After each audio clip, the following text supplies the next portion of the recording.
In this video, we're going to look at several key building blocks of a Python program.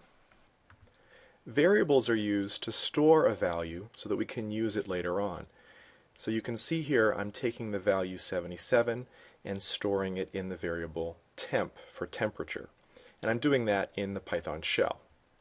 And then when I enter that command, you'll notice that you don't see any value produced. And that's because we're not producing a value here, rather we're just storing 77 in a variable. But then I can use that variable to compute other things. So I could convert the temperature from Fahrenheit to Celsius, and if I enter this expression, you'll see that we end up with 25.0. So variables are one key building block. Another key building block is an expression. And in computer science, an expression is anything that produces a value. We evaluate them to obtain their value. And we're used to thinking of expressions in math as always having operators, but they don't need to. Individual literals, single hard-coded values that we put in our program, like a single floating point number or a single string, on their own are expressions because they give us a value. Single variables on their own are also expressions. They give us whatever value is inside them. And then of course you can have combinations that include operators. Now if you have an expression with a variable, the very first thing that happens is the variable gets replaced with its current value. And then you go on and do the rest of the math to get the final value. But variables always get replaced first. Another key building block is a statement, which is a command that carries out some action. And when we write a program, we're really just putting a sequence of statements together, and they're going to get executed sequentially. And we'll talk more about this particular program, which has 6 statements, later on. But first, I want to talk more about a particular kind of statement, which is the statement that we use to give a value to a variable. And these are known as assignment statements. In general, we're going to have the equal sign, which is actually known as the assignment operator. And then on the right-hand side of the equal sign is some expression that will give us a value. And then we're going to store that value in whatever variable is on the left-hand side. And it's really important to get the order of this right. So we always start by evaluating the expression on the right-hand side. And then whatever value is produced gets stored in the variable on the left-hand side. So for example here, 10 is the expression. It evaluates to itself, and then that value gets stored in the variable quarters. In this assignment statement, we first evaluate the variable, we then do the multiplication, and then that final value is stored in the variable. It can help to picture variables as boxes in the computer's memory. So here you can see that we have one box for the variable num1, and I've assigned it the value 100. And we have another box for the variable num2, and I've assigned it the value 120.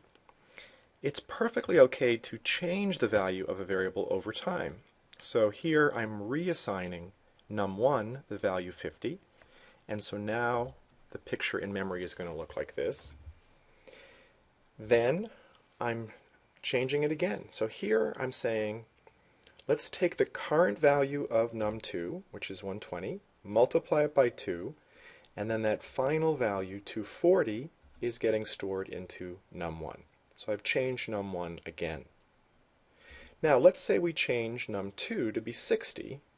Here again we're evaluating the right-hand side, but the 60 just evaluates to itself, and we store that in num2.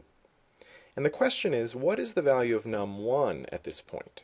And it turns out that it has not changed. It is still 240. So even though we set up here that num1 was assigned the value of num2 times 2, that did not create a permanent relationship between those two variables. Changing num2 does not change num1. So that's a really important point here. Assignment statements do not create permanent relationships between variables, and you can only change the value of a given variable by assigning it a new value. So the only way we could change the value of num1 is to assign something to num1. Alright, now the other thing you can do, which may seem odd at first, is the same variable can appear on both sides of the assignment operator.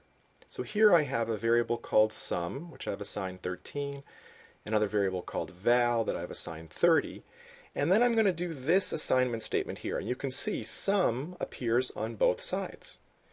So what does that mean? Well, it means, like any other assignment statement, that we're going to start by evaluating the right-hand side. So we're going to take the current value of sum, add it to the current value of val.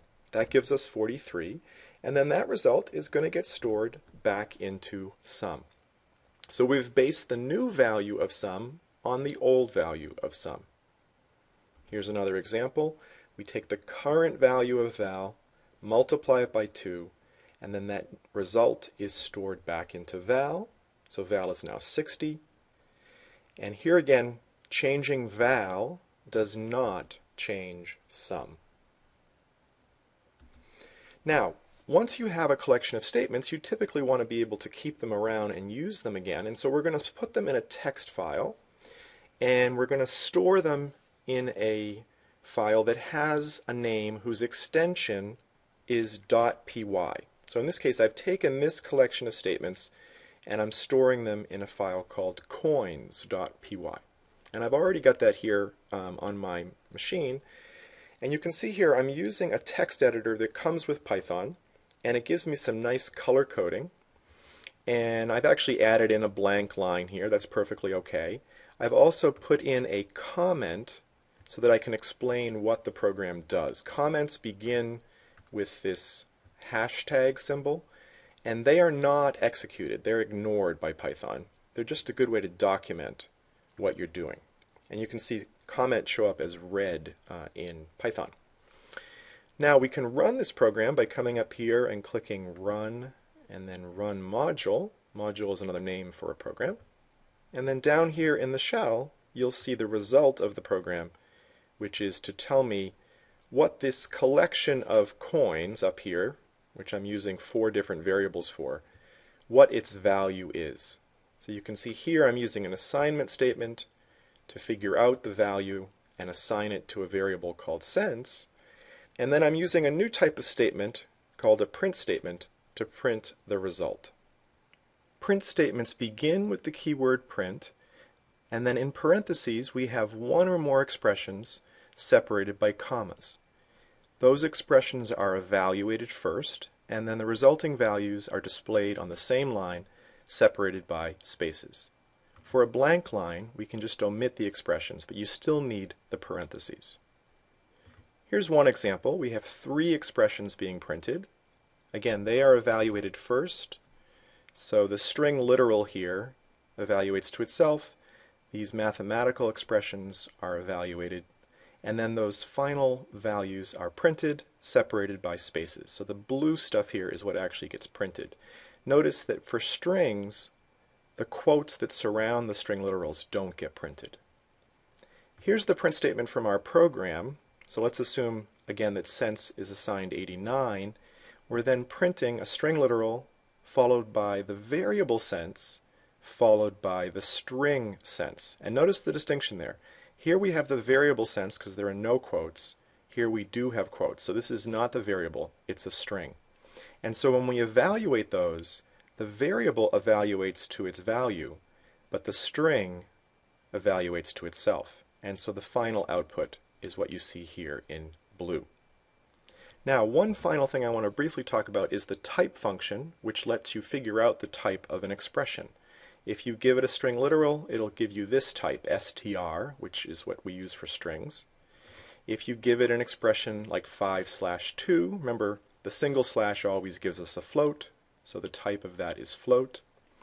Now variables don't have a fixed type in Python, so if I assign 25.0 to temp, and then I say type temp, I'm going to get float because the current value of temp is a float. But if I then reassign it an int, and I do type temp again, I'm going to get int because now temp represents an integer.